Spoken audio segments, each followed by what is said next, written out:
আসসালামু আলাইকুম। আশা করি সবাই অনেক ভালো আছেন। আজ আপনাদেরকে গরুর মাংস রান্না করে দেখাচ্ছি। ঘরোয়া সব উপকরণ দিয়ে এই মাংসটা রান্না করব, তবে খেতে হবে কিন্তু অনেক মজার। চলুন তবে দেখে নেওয়া যাক কিভাবে এই গরুর মাংসটা রান্না করলাম। প্রথমেই কড়াইতে 1/3 কাপ পরিমাণ দিয়ে দিলাম সরিষার তেল, 3টা শুকনা মরিচ, 3টা তেজপাতা আর শুকনা মরিচটা তেলের সাথে একটু ভেজে নিব। এখানে আপনারা চাইলে কিন্তু সরিষার তেল আর সয়াবিন তেল মিলিয়ে রান্না করতে পারেন, অথবা যারা সরিষার তেল পছন্দ করেন না তারা কিন্তু সয়াবিন তেল দিয়েও রান্নাটা করে নিতে পারেন। দিয়ে দিচ্ছি 1/2 কাপ পরিমাণ পেঁয়াজ কুচি। পেঁয়াজটাও তেলের সাথে ভেজে নিব। পেঁয়াজ ভাজার সময় কিন্তু অনেকটা ফেনা উঠেছে, তাই হালকা আছে ভেজে নিতে হবে যাতে করে পুড়ে না যায়।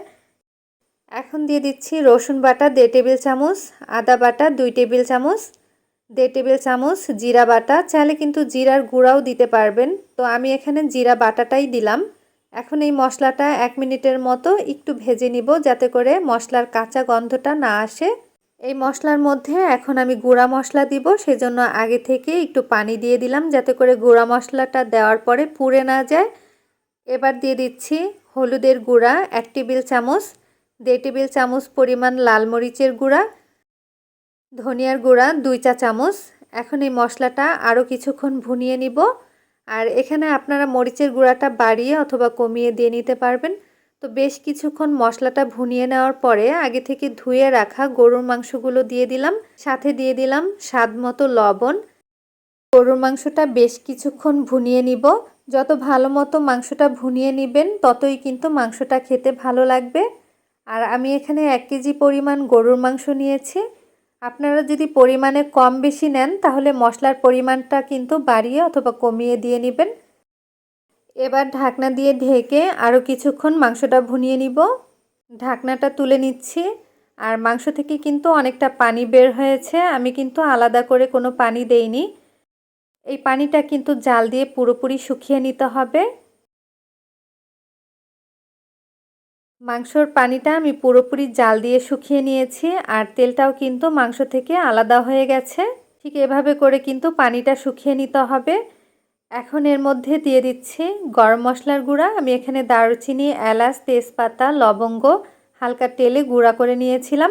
এই গরম মশলার গুঁড়াটা দেওয়ার পরে আরও 2 থেকে 3 মিনিট ভালোভাবে নেড়েচেড়ে ভুনিয়ে নিচ্ছি। এবার দিয়ে দিব আস্ত রসুন। আমি এখানে 3টা আস্ত রসুন দিয়েছি। গরুর মাংসের মধ্যে আস্ত রসুন দিলে খেতে কিন্তু বেশ ভালো লাগে, আপনারা দিয়ে দেখতে পারেন। তো রসুনটা দেওয়ার পরও আরও কিছুক্ষণ নেড়েচেড়ে ভুনিয়ে নিচ্ছি। এখন আমি এর মধ্যে দিয়ে দিব গরম পানি। আমি এখানে ফুটন্ত গরম পানি দিচ্ছি, কারণ গরম পানি দিলে মাংসটা সিদ্ধ হতে কিন্তু অল্প সময় নেয়। তো আমি এখানে পরিমাণ মতো পানি দিয়ে দিলাম যাতে করে মাংসটা ডুবে থাকে, সেভাবে করে পানিটা দিতে হবে। এখন আমি ঢাকনা দিয়ে ঢেকে বেশ কিছুক্ষণ এই মাংসটা রান্না করে নিব। তো ঢাকনা দিয়ে ঢেকে দিলাম। ঢাকনাটা তুলে নিচ্ছি আর মাংসটা একটু নেড়ে দিব। এই মাংসটা কিন্তু এখন প্রায় সিদ্ধ হয়ে গেছে, এর থেকে বেশি সিদ্ধ করব না। আরও একটু গরম মশলার গুঁড়া দিয়ে দিলাম। শেষে একটু গরম মশলার গুঁড়া দিলে ঘ্রাণটা কিন্তু ভালো আসে। গরম মশলার গুঁড়াটা একটু নেড়েচেড়ে মিশিয়ে দেওয়ার পরে আমি আবারও ঢাকনা দিয়ে 2 মিনিটের মতো ঢেকে রাখবো। এতে করে গরম মশলার ঘ্রাণটা পুরোপুরি মাংসের ভেতর পর্যন্ত পৌঁছাবে। ঢাকনাটা তুলে নিলাম আর মাংস রান্নাটা কিন্তু এখন পুরোপুরি হয়ে গেছে। ঝোলটা কিন্তু আমি আর কমাবো না, কারণ চুলা থেকে নামানোর পরে ঝোলটা কিন্তু আরও কমে যাবে। তো আমি চুলাটা বন্ধ করে দিয়েছি। এই মাংসের তরকারিটা কিন্তু সাদা ভাত দিয়ে খেতে ভীষণ মজার হয়। সঙ্গে দিয়েছিলাম রসুন, এই রসুনটা খেতেও কিন্তু অনেক মজার হয়েছিল। আশা করছি আজকের এই রেসিপিটি আপনাদের কাছে ভালো লেগেছে। ভালো লাগলে অবশ্যই বাসায় ট্রাই করবেন। আর কেমন হলো আমাকে কমেন্ট করে জানাতে ভুলবেন না। আবারও হাজির হব নতুন কোনো ভিডিও নিয়ে। সবাই ভালো থাকবেন, সুস্থ থাকবেন। আল্লাহ হাফেজ।